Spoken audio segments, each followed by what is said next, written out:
কেমন আছো ফোর্থ ইয়ারের শিক্ষার্থীরা? আশা করি ভালো আছো। আমি সুস্মিতা তালুকদার প্রীতি, প্রভাষক, ইতিহাস বিভাগ, ঢাকা কলেজ।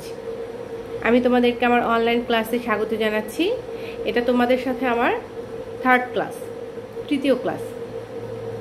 আজ আমি তোমাদের যে টপিকটা পড়াবো সেটা হচ্ছে আইন অমান্য আন্দোলন, সিভিল ডিসঅবিডিয়েন্স মুভমেন্ট। এই আইন অমান্য আন্দোলন এর পটভূমিটা রয়েছে, আমি তোমাদের যে গত ক্লাসটা নিয়েছি সাইমন কমিশন, সেই সাইমন কমিশনের মধ্যে, সাইমন কমিশন, নেহরু রিপোর্ট, জিন্নার 14 দফা। তো এই সাইমন কমিশন বিরোধী যে আন্দোলন, সেটাই দেখা যাচ্ছে যে একটা পর্যায়ে আইন অমান্য আন্দোলনের রূপ নেয়। আচ্ছা, তাহলে 1930 সালে মোহনদাস করমচাঁদ গান্ধী, ওনার নেতৃত্বে এই আন্দোলন শুরু হয়েছিল এবং এটার পটভূমি ছিল সাইমন কমিশন। এই আন্দোলনটা ডান্ডি পদযাত্রা বা লবণ সত্যাগ্রহ নামেও পরিচিত। মূলত ব্রিটিশদের যে একচেটিয়া লবণ নীতি, এই একচেটিয়া লবণ নীতির বিরুদ্ধে এটা ছিল একটা অহিংস এবং কর প্রদান বিরোধী একটা প্রতিবাদ স্বরূপ আন্দোলন। অহিংস, আবার বলছি, এটা কিন্তু অহিংস আন্দোলন। তো এই আন্দোলনের মাধ্যমেই আইন অমান্য আন্দোলনের সূচনা হয়। এই ডান্ডি অভিযান বা লবণ সত্যাগ্রহের মাধ্যমেই আইন অমান্য যে আন্দোলন সেটা শুরু হয়েছে। এই আইন অমান্য আন্দোলন ভারতের ইতিহাসে অত্যন্ত গুরুত্বপূর্ণ একটা আন্দোলন এবং 1920-22 সালে যে অসহযোগ খিলাফত আন্দোলন হয়েছিল, তারপরে এটি ভারতের এক একটু বড় গণ আন্দোলন, ব্রিটিশ বিরোধী একটি বড় গণ আন্দোলন ছিল এই আইন অমান্য আন্দোলন। ভারতের আইন অমান্য আন্দোলনের ডিটেল আলোচনায় যাওয়ার আগে আমরা একটু দেখি যে আইন অমান্য বিষয়টা কি। আইন অমান্য আন্দোলন আইন অমান্য বিষয়টা কি? এটা কি প্রথম ভারতেই শুরু হয়েছিল? গান্ধীজি কি এটা প্রথম শুরু করেছিলেন নাকি এর আগেও পৃথিবীতে হয়েছে? এই বিষয়টা একটু দেখি। আইন অমান্য বলতে সাধারণত বোঝায় যে কোনো বিদেশি শক্তি হতে পারে, বিদেশি শক্তি বা কোনো রাষ্ট্রীয় সরকার হতে পারে, যে সরকার অথবা বিদেশি শক্তি কর্তৃক প্রযুক্ত নির্দিষ্ট কিছু আইন বা আদেশ সক্রিয়ভাবে প্রত্যাখ্যান করা বা মেনে না চলা, এটাই হচ্ছে আইন অমান্য। তাহলে আইন অমান্যটা কি? আইন অমান্য হচ্ছে কোনো সরকার অথবা বৈদেশিক শক্তি কর্তৃক প্রযুক্ত নির্দিষ্ট কিছু আইন বা আদেশ সক্রিয়ভাবে প্রত্যাখ্যান করা বা মেনে না চলা। আইন অমান্য এক ধরনের প্রতীকী সিম্বল ব্যবস্থা। এখানে কিন্তু রাষ্ট্রের পুরো যে আইন কাঠামো সেটাকে অস্বীকার করা হয় না। রাষ্ট্রের পুরো আইন কাঠামোর পরিবর্তে শুধুমাত্র কতগুলো নির্দিষ্ট আইনকে অমান্য করা হয়। সাধারণত দেখা যায় যে আইনগুলো জনগণের কাছে দমনমূলক, নিপীড়নমূলক বা একেবারে স্বেচ্ছাচারী মনে হয়, সেই আইনগুলোর বিরুদ্ধেই যে আন্দোলন, সেটাই হচ্ছে আইন অমান্য আন্দোলন। এবং আইন অমান্য আন্দোলন বেশিরভাগ ক্ষেত্রেই অহিংস। আমরা ইতিহাস পর্যালোচনা করলে দেখতে পাই 1919 সালে মিশরে এরকম একটা আন্দোলন হয়েছিল। মিশরীয়রা তৎকালীন যে তাদের কলোনিয়াল পাওয়ার ছিল ব্রিটিশ, এই ব্রিটিশ শক্তির বিরুদ্ধে 1919 সালে একটা তাদের যে অনৈতিক আইন এবং শাসন, তার বিরুদ্ধে বিদ্রোহী হয়ে উঠেছিল। এই বিদ্রোহী আচরণটাই, এটাই মূলত আইন অমান্য আন্দোলন। এছাড়াও আমরা আরও দেখতে পাই চেকোস্লোভাকিয়ায় যে ভেলভেট রিভলিউশন, কিংবা পূর্ব জার্মানির জনগণের কমিউনিস্ট সরকার বিরোধী যে আন্দোলন, এগুলোও কিন্তু আইন অমান্য আন্দোলনের মধ্যেই পড়ে।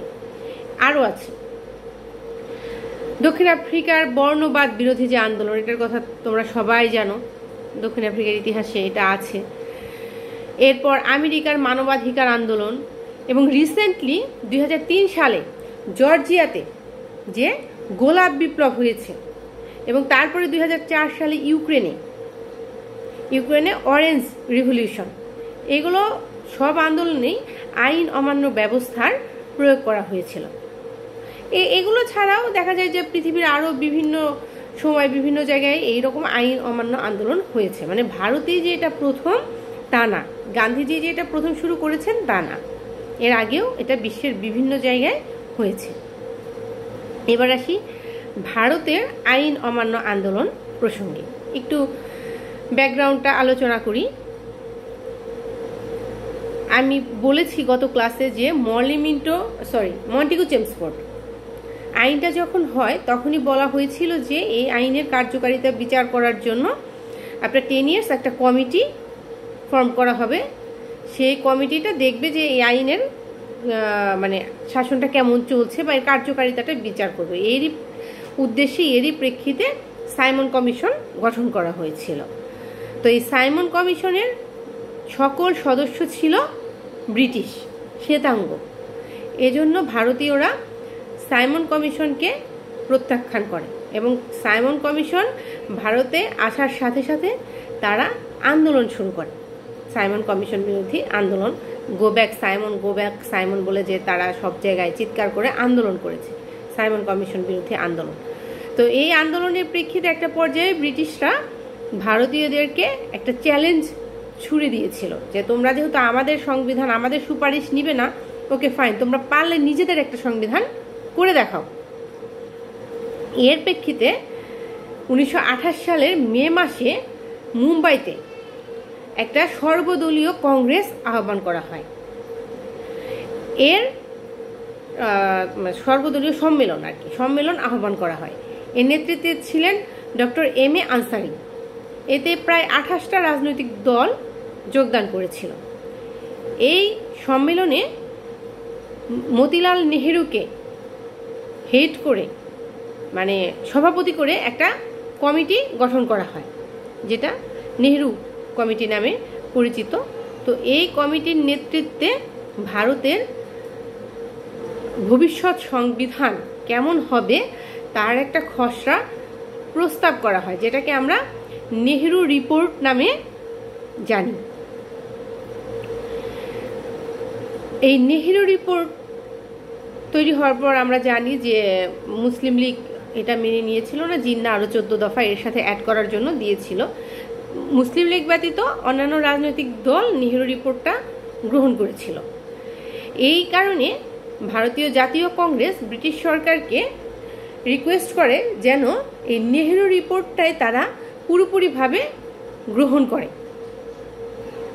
এবং ভারতীয় জাতীয় কংগ্রেসের যে কলকাতা অধিবেশন 1928 সালের ডিসেম্বরে যেটা হয়েছিল, এই অধিবেশনে ব্রিটিশ সরকারকে মূলত একটা চরমপত্রই বলা চলে, চরমপত্র দেয়া হয়। এখানে তারা আলটিমেটাম দেয় যে 1929 সালের ডিসেম্বরের মধ্যে ভারতকে ডোমিনিয়ন স্ট্যাটাস দিতে হবে।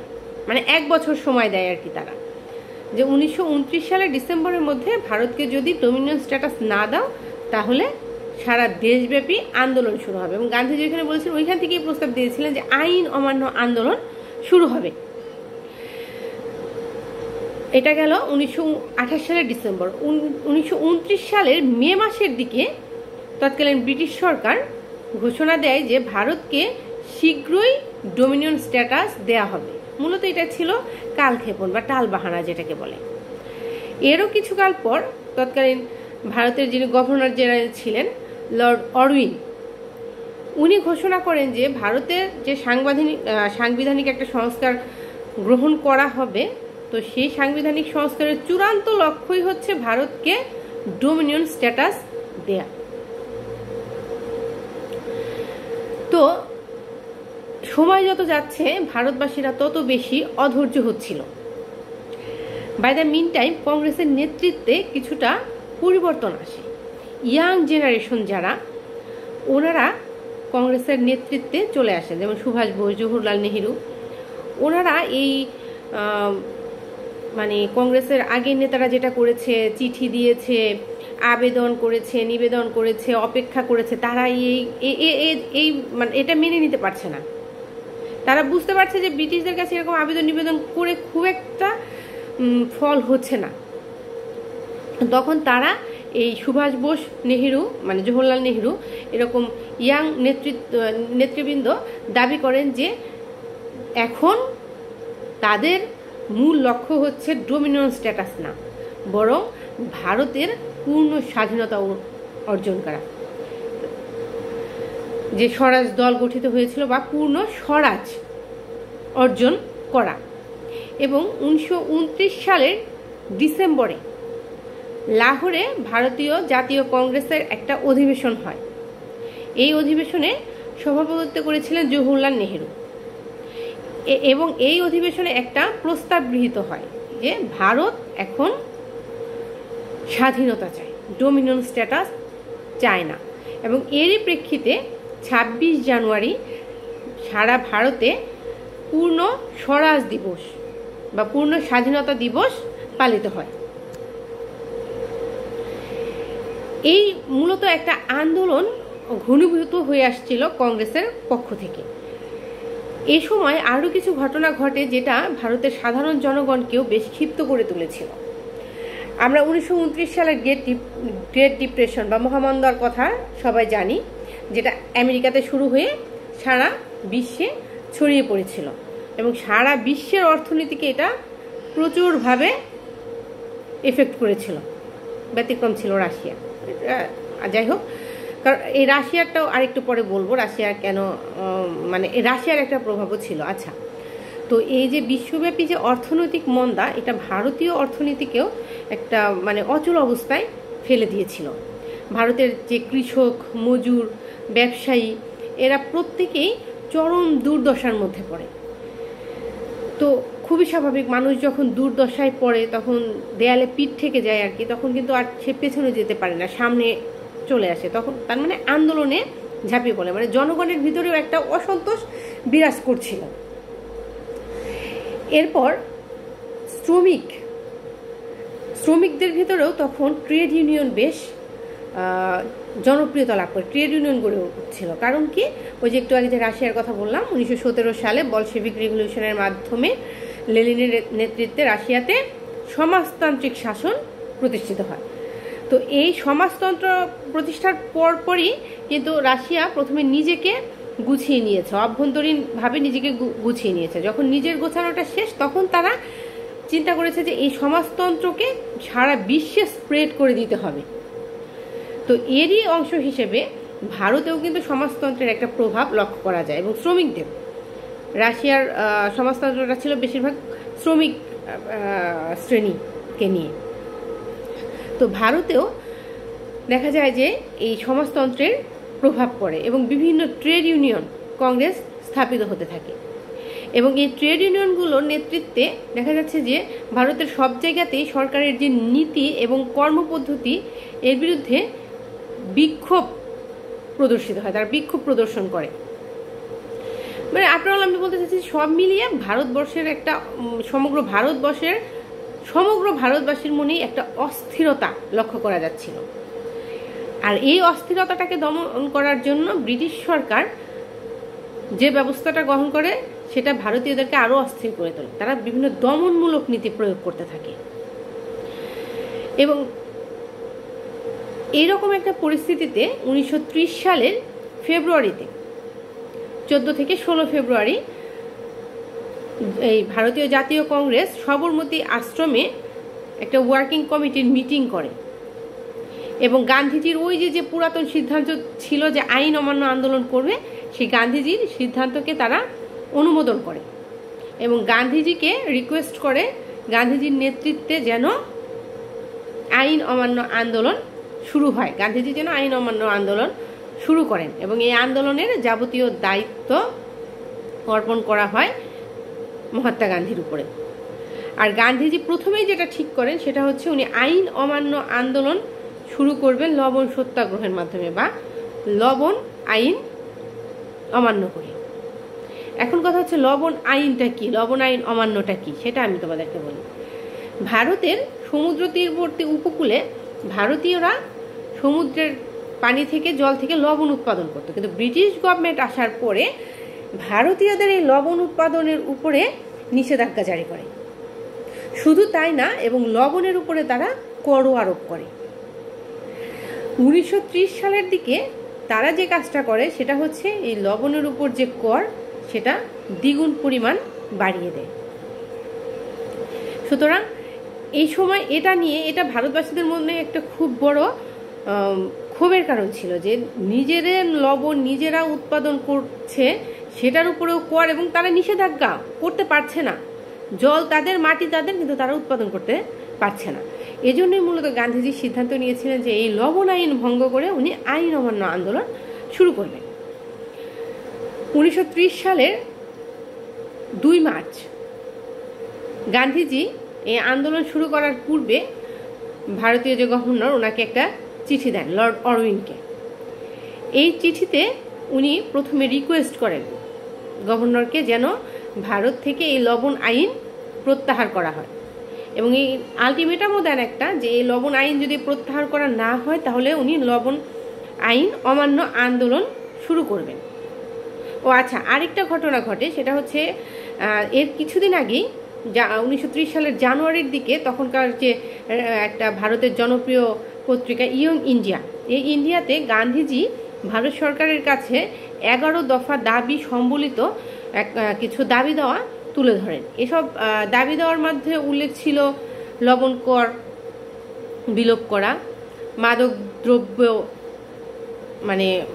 দ্রব্যটা যেন সহজলভ্য না হয় সেটা গভর্নমেন্টকে পদক্ষেপ নেওয়া সেই বিষয়ে, ভূমি রাজস্বের পরিমাণ 50% কমিয়ে আনা, এরপর উচ্চপদস্থ কর্মচারী যারা ছিল, কারণ উচ্চপদস্থ কর্মচারী বেশিরভাগই ছিল ব্রিটিশ, তো উনি দাবি করেন যেন উচ্চপদস্থ কর্মচারীদের বেতন মিনিমাম 50% হ্রাস করা হয়, অথবা এর বেশি যেন, বা মিনিমাম 50% অথবা এর বেশি যেন হ্রাস করা হয়। বিদেশি বস্ত্র এর উপর যেন শুল্ক আরোপ করা হয়। বৈদেশিক বাণিজ্য যেন সবার জন্য উন্মুক্ত করা হয়, মানে ভারতীয়রাও যেন বৈদেশিক বাণিজ্য ওপেনলি করতে পারে।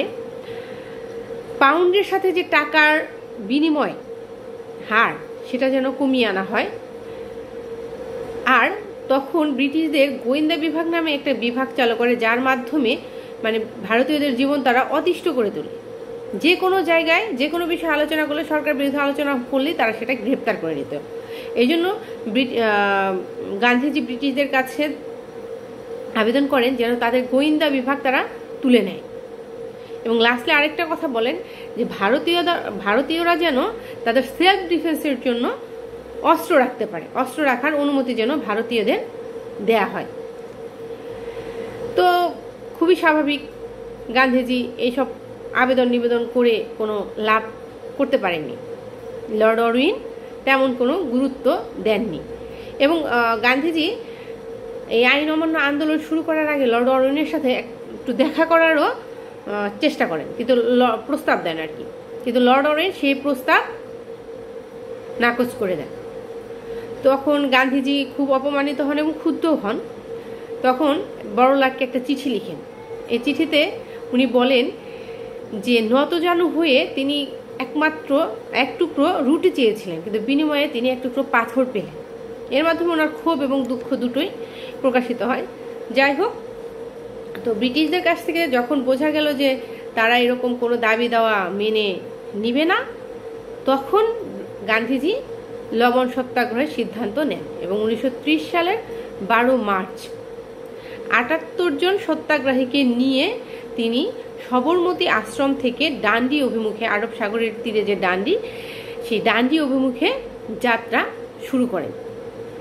এই পদযাত্রায় এই দীর্ঘ ডান্ডি থেকে সবরমতী আশ্রম ছিল প্রায় 200 মাইল। এই দীর্ঘ পদযাত্রায় ইতিহাসে ডান্ডি মার্চ নামে পরিচিত। এই পুরোটা পথ গান্ধীজি অতিক্রম করেছেন পায়ে হেঁটে। এই দীর্ঘ পথ 200 মাইল উনি পায়ে হেঁটে অতিক্রম করেছেন। এবং উনি যখন এই মার্চ শুরু করেন, মানে ডান্ডিমুখী অভিযান শুরু করেন 78 জন সত্যাগ্রহী নিয়ে, দেখা যায় যে সারা ভারতে প্রচুর সাড়া পড়ে যায়, অনেক মানুষ তাকে সমর্থন করে এবং অনেক মানুষ উনি যখন যে রাজ্য যে এলাকার উপর দিয়ে গিয়েছেন অনেক মানুষ ওনার সাথে হেঁটেছেন, ওনার সাথে গিয়েছেন, হয়তো ডান্ডি অবধি যাননি কিন্তু অনেকটা পথ পর্যন্ত গিয়েছেন। এবং তৎকালীন ভারতীয় যে নিউজ পেপারগুলো ছিল সেগুলোতে এই অভিযানের কথাগুলো, বিবরণগুলো প্রকাশ হতে থাকে এবং জনগণ আরও বেশি উৎসাহিত হতে থাকে। একটা এলাকায় যাওয়ার পর আরেকটা এলাকার জনগণ খুব অধীরভাবে ওয়েট করতো যে কবে আসবে গান্ধীজি তাদের এলাকায়।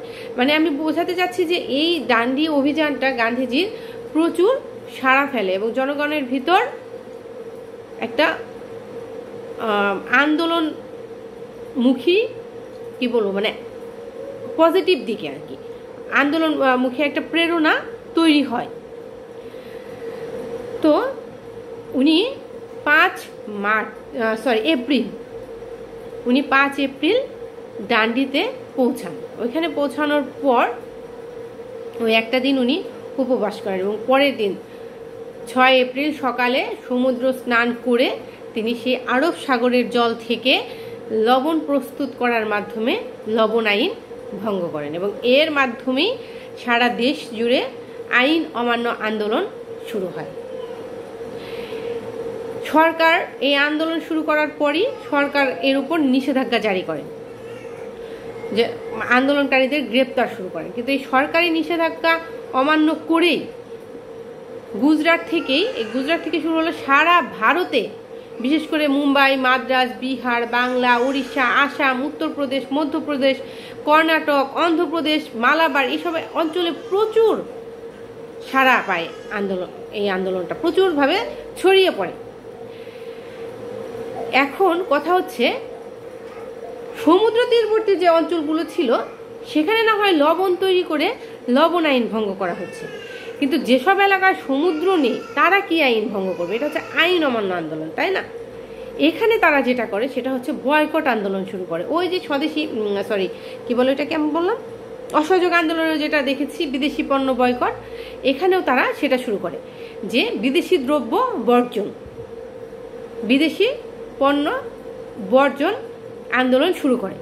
শুধু তাই না, কিছু কিছু জায়গায় যেসব অনৈতিক কর ছিল সেসব কর প্রদান তারা বন্ধ করে দেয় এবং বিদেশি পণ্যের দোকান যেগুলো ছিল তার সামনে তারা পিকেটিং, ধর্মঘট বা বিক্ষোভ প্রদর্শন শুরু করে। এগুলোর মাধ্যমেই তারা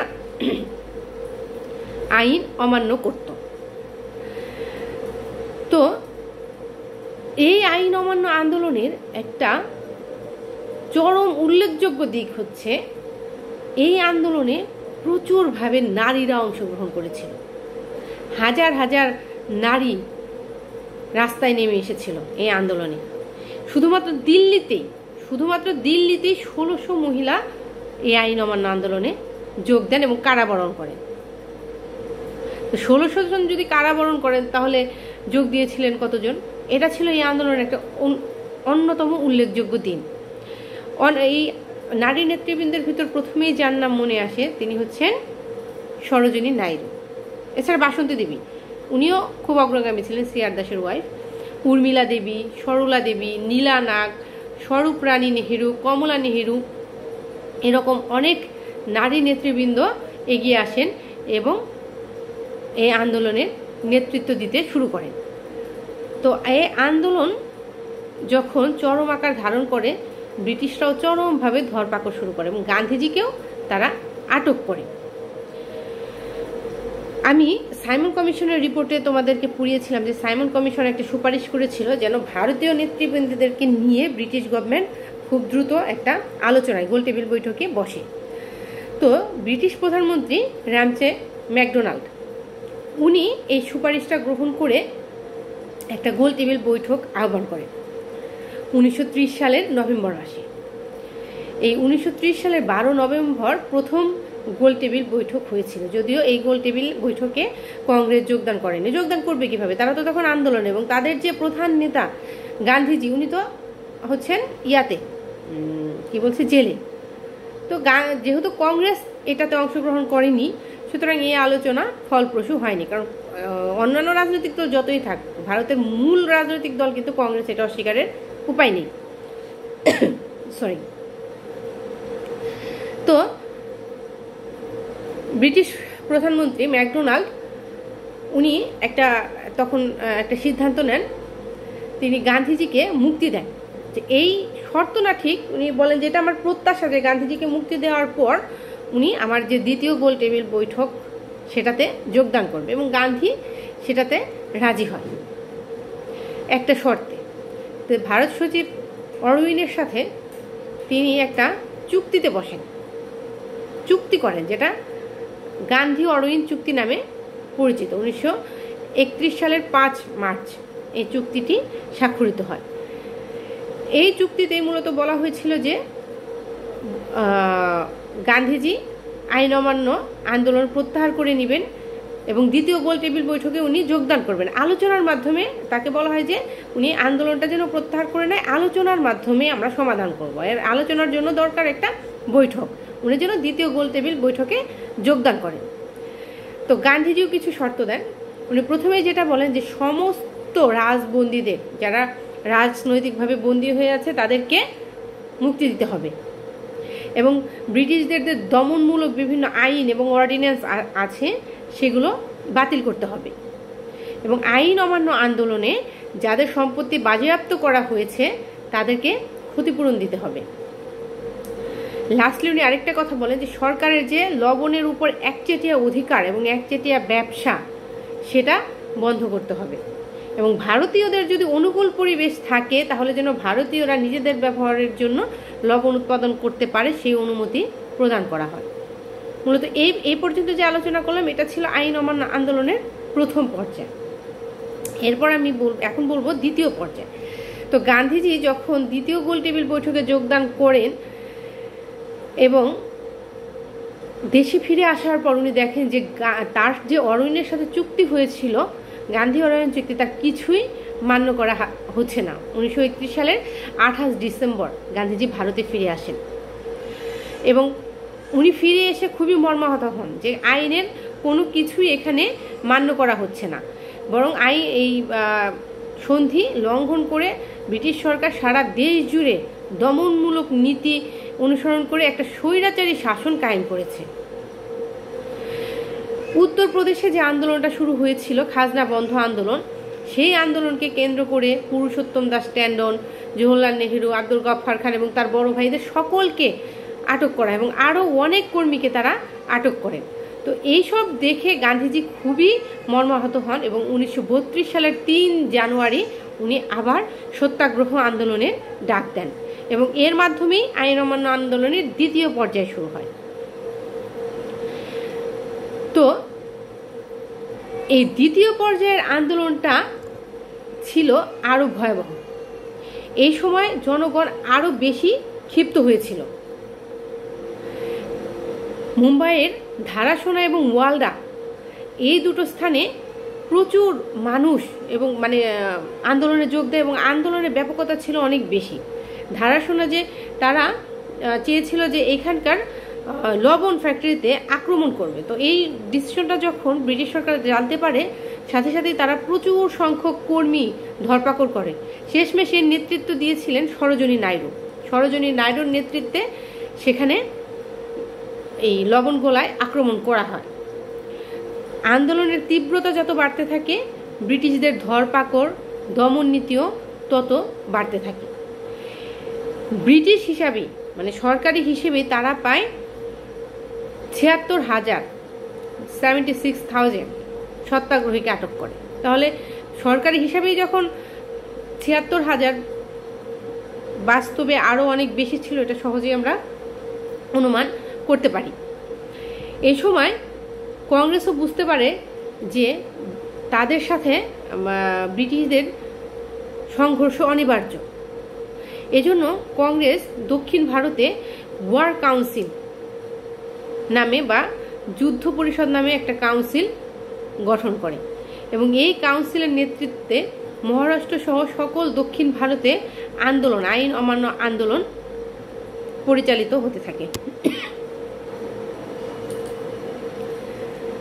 তো যেটা বলছিলাম যে এই আন্দোলন যত বাড়তে থাকে ব্রিটিশদের দমন নীতিও তত বাড়তে থাকে এবং একটা পর্যায়ে ব্রিটিশরা সেনাবাহিনীকে পর্যন্ত মাঠে নামায় এদেরকে দমন করার জন্য। পুলিশ এবং সেনাবাহিনী নির্বিচারে গুলিও বর্ষণ করে এবং অনেক সত্যাগ্রহী এ সময় মারা যায়। তো ব্রিটিশ সরকারের এই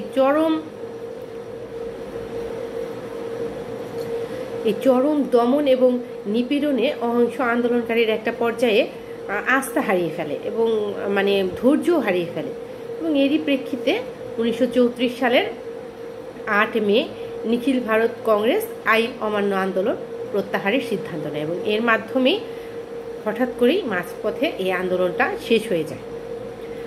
তবে শেষ হয়ে গেলেও এই আন্দোলনটা কিন্তু ভারতের ইতিহাসে অত্যন্ত গুরুত্বপূর্ণ। এই আন্দোলন ভারতবাসীকে পরবর্তী বড় আন্দোলনের জন্য একটা প্রস্তুতি, যে ভারতবাসীকে সেই প্রস্তুতিটা নিতে সহায়তা করেছিল এবং তাদেরকে যে আন্দোলনের জন্য যে ত্যাগ স্বীকার করতে হবে ভবিষ্যতে, এই জিনিসটাও কিন্তু এই আইন অমান্য আন্দোলনের মাধ্যমে ভারতবাসীরা বুঝতে পারে। এই আন্দোলনের আরেকটা উল্লেখযোগ্য দিক হচ্ছে কংগ্রেস যে ভারতের একটা বৃহত্তম এবং অন্যতম প্রতিনিধিত্বকারী রাজনৈতিক দল, সেটা এই আন্দোলনের মাধ্যমে এই সত্যটা প্রতিষ্ঠিত হয়েছিল। আর.সি. মজুমদার, রমেশচন্দ্র মজুমদার উনি একটা কথা বলেছেন এই আন্দোলন নিয়ে, যে এই আইন অমান্য আন্দোলন ব্যর্থ হলেও, তার কাঙ্ক্ষিত লক্ষ্য অর্জনে ব্যর্থ হলেও, এই আন্দোলন ব্রিটিশ সরকারের যে অত্যাচারী রূপ সেটা প্রকাশ করতে পেরেছে এবং এই ভারতের স্বাধীনতার সমস্যা, এটা যে শুধুমাত্র ব্রিটিশ গভর্নমেন্টের ঘরোয়া সমস্যা না, এটা একটা আন্তর্জাতিক সমস্যা, এই বিষয়টাও এই আইন অমান্য আন্দোলনের মাধ্যমে বিশ্ববাসীর কাছে প্রকাশিত হয়ে যায়। তবে অনেকেই, যা বলছিলাম, অনেক ঐতিহাসিক এই আইন অমান্য আন্দোলনকে ব্যর্থ আন্দোলন বলেছেন, কারণ যে এই আন্দোলন না পেরেছে ভারতের স্বরাজ অর্জন করতে, না পেরেছে ভারতে কোনো শাসনতান্ত্রিক সংস্কার প্রবর্তন করতে। কিন্তু ভারতীয় জাতীয়তাবাদী ঐতিহাসিকরা বলছেন যে না, এই আন্দোলন ব্যর্থ হয়নি। এই আন্দোলন ভারতীয়দেরকে স্বাধীনতা সংগ্রামের জন্য প্রস্তুত করেছিল এবং পরবর্তীতে যে ভারত ছাড় আন্দোলন 1942 সালে হয়েছিল, তো সেই আন্দোলনের ভিত্তিটা তারা তৈরি করেছিল। তবে কিছু কিছু ক্ষেত্রে এই আন্দোলন ব্যর্থ ছিল। তার ভিতর অন্যতম হচ্ছে এই আন্দোলন কিন্তু হিন্দু মুসলিমদের ভিতর একটা যে সাম্প্রদায়িক সম্প্রীতি সেটা স্থাপন করতে পারেনি। হিন্দু মুসলিম সম্প্রীতি স্থাপনে